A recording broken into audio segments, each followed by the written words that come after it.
Hello aspirants. ஆர்ஆர்பியோடைய 2026 சர்க்கிள்கான அடுத்த update வந்தாச்சு.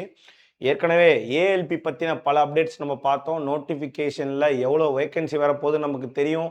Notification எப்போ வரப்போகுதுன்றது முதற்கொண்டு நமக்கு தெரியும். மே மாதம் வரப்போகுது இல்லையா? ஸோ அந்த வகையில் அடுத்து ஏஎல்பிக்கு அப்புறம் என்ன எக்ஸாம் வரப்போகுது அப்படின்னு பார்த்தீங்கன்னா, டெக்னீஷியன் எக்ஸாம் அப்படின்றது வரப்போகுது. ஓகேவா? என்ன சார் வரப்போகுதுன்னு சொல்கிறீங்க? இப்போ தானே சார் டெக்னீஷியன் முடிஞ்சதுன்னா அது 2025க்கானது.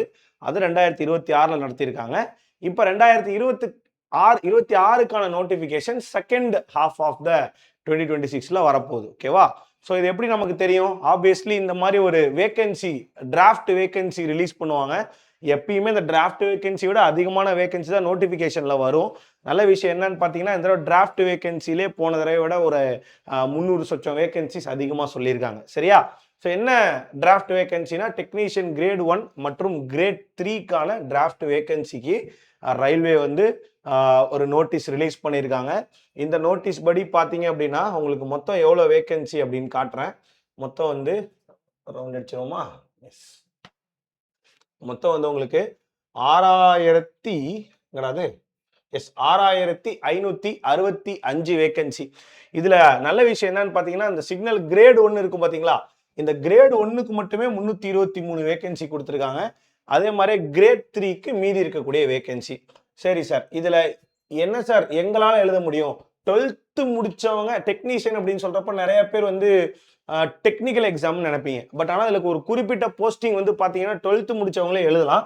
அப்படி 12th முடிச்சவங்களே எழுதக்கூடிய எக்ஸாம் வந்து பார்த்தீங்க அப்படின்னா உங்களுக்கு இந்த டெக்னீஷியன் கிரேட் 3 சிக்னல் அப்படின்ற வேகன்சி.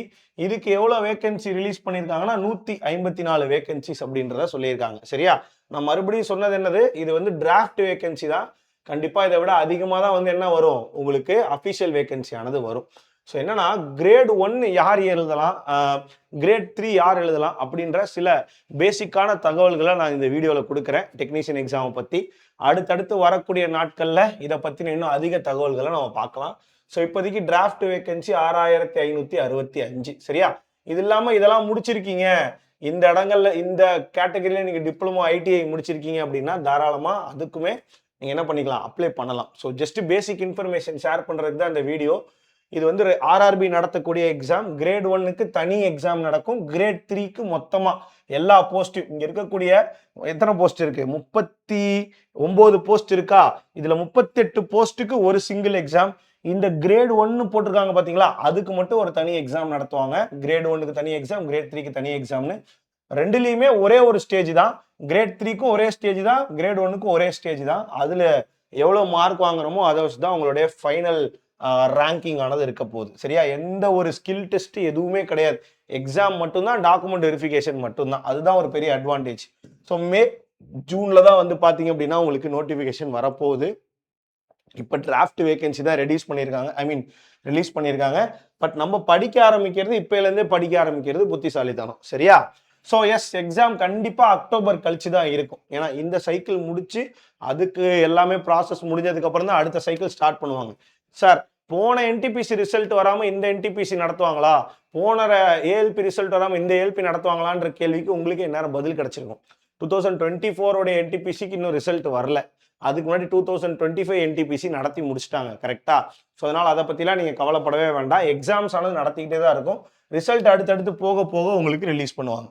எஜுகேஷன் குவாலிஃபிகேஷன் அப்படின்றப்ப கிரேட் 1க்கு இன்ஜினியரிங் அல்லது டிப்ளமோ முடிச்சிருக்கணும். மெயினாக வந்து எலக்ட்ரானிக்ஸ், எலக்ட்ரிக்கல் அப்படின்னு சொல்லப்படக்கூடிய எலக்ட்ரானிக்ஸ் அண்ட் எலக்ட்ரிக்கல் ட்ரிபிள் அல்லது இசிஇ சம்மந்தமான எந்த டிகிரி முடிச்சிருந்தாலும் சரி, டிப்ளமோ அல்லது இன்ஜினியரிங்கில். இல்லை சார், நான் இசிஇ முடிக்கல, கம்ப்யூட்டர் சயின்ஸ் முடிச்சிருக்கேனாலும் எலிஜிபிள். அதே மாதிரி BSc degree, bachelor of science டிகிரியில் உங்களுக்கு சில போஸ்டிங்ஸ் இந்த கிரேட் 1 ஆனது எலிஜிபிளாக இருக்கும். சரியா? எக்ஸாக்டாக என்ன எலிஜிபிலிட்டி அப்படின்றத நோட்டிஃபிகேஷன் வந்ததுக்கப்புறம் நம்ம பார்க்கலாம். அடுத்து கிரேட் 3 பொறுத்த வரைக்கும் பார்த்தீங்க அப்படின்னா, இந்த கிரேட் 3 சிக்னல் சொன்னேன் பார்த்தீங்களா, அதுக்கு வெறும் நீங்கள் 12th முடிச்சிருந்தா, 10th கிடையாது, 12th முடிச்சிருந்தா போதுமானது. 10+2ன்னு சொல்லுவாங்க. 12th முடிச்சிருந்தா போதுமானது. சில போஸ்டிங்களுக்கு ஐடிஐ கேட்பாங்க. அது என்னென்ன போஸ்டிங் அப்படின்றத நம்ம நோட்டிஃபிகேஷன் வர வர பேசுவோம். சரிங்களா? ஸோ ரொம்ப சிம்பிள். இப்போதைக்கு 12th முடிச்சிருந்தா கிரேட் 3 எழுதலாம். டிகிரியில் இசிஇ, ட்ரிபிள்இ, கம்ப்யூட்டர் சயின்ஸ் முடிச்சிருந்தா உங்களால் கிரேட் 1 அப்படின்றத எழுத முடியும். சரியா? ஸோ அந்த வகையில் ஆக்சுவலாக bachelor of computer science, BSc computer science தான் இதை எழுத முடியும். வெறுமனே பிஎஸ்சி பிசிக்ஸ் கெமிஸ்ட்ரியில் எழுத முடியாது. ஓகேவா? ஸோ அந்த வகையில் கிரேட் ஒன்னோட ஏஜ் லிமிட் 18லேருந்து 36 வயசு வரைக்கும், கிரேட் 3யோட ஏஜ் லிமிட் 18லேருந்து 33 வயசு வரைக்கும். ஏஜ் ரிலாக்ஸேஷனும் உண்டு. ஓபிசியா இருக்கும் பட்சத்தில் 3 வருஷம் ஏஜ் ரிலாக்ஸேஷன், எஸ்சிஎஸ்டியா இருக்கும் பட்சத்தில் 5 வருஷம் ஏஜ் ரிலாக்ஸேஷன். ஸோ சேலரி வந்து கிரேட் 1 அப்படின்றது லெவல் 5ல வரும், கிரேட் 3 வந்து லெவல் 2 கிரேட்ல சேலரி ஆனது வரும். கையில் உங்களுக்கு கிரேட் 3யா இருந்தீங்கன்னா எடுப்பில் ஒரு 45,000 வரும். கிரேட் 1ஆ இருக்கும் பட்சத்தில் 55லேருந்து 60,000 கூட உங்களுக்கு கையில் வரும். சரிங்களா? நான் ஏற்கனவே சொன்னதான் செலெக்ஷன் ப்ராசஸ் ஒரே ஒரு ரவுண்ட் ஆஃப் எக்ஸாம், அதுக்கப்புறம் document verification and medical test தான் இருக்க போகுது. ஸோ ரொம்ப டஃப்பான செலெக்ஷன் ப்ராசஸ்லாம் கிடையாது.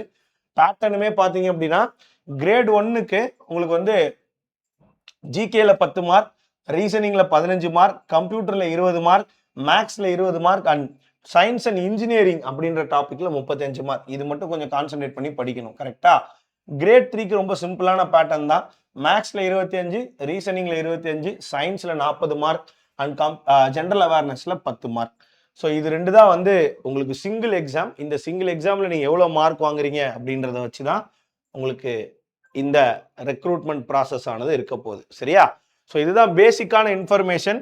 அடுத்தடுத்த நாட்கள்ல இதை பத்தின இன்னும் அதிகமான அப்டேட் வர்றப்ப நான் இந்த டெக்னீஷியன் சம்பந்தமான எல்லா விஷயங்களையும் இன்ஃபார்ம் பண்றேன் நம்மளோட யூடியூப்ல. ஸோ இப்போதைக்கு நோட்டிஃபிகேஷன் வரப்போகுது அப்படின்றத ஞாபகம் வச்சுட்டு படிக்க ஆரம்பிக்கிறவங்க படிக்க ஆரம்பிச்சிருங்க. சயின்ஸு ஜிஎஸ்லாம் இப்போலேருந்தே படிக்க ஆரம்பிச்சிங்கன்னா தான் உங்களுக்கு மண்டைக்குள்ளே ஏறும். சரியா? ஸோ அதை ஞாபகம் வச்சுக்கோங்க. கண்டிப்பாக அடுத்தடுத்த நோட்டிஃபிகேஷன் வரப்போ நம்ம லைவில் மீட் பண்ணலாம். See you all at the live. Thank you. Tata. Bye bye.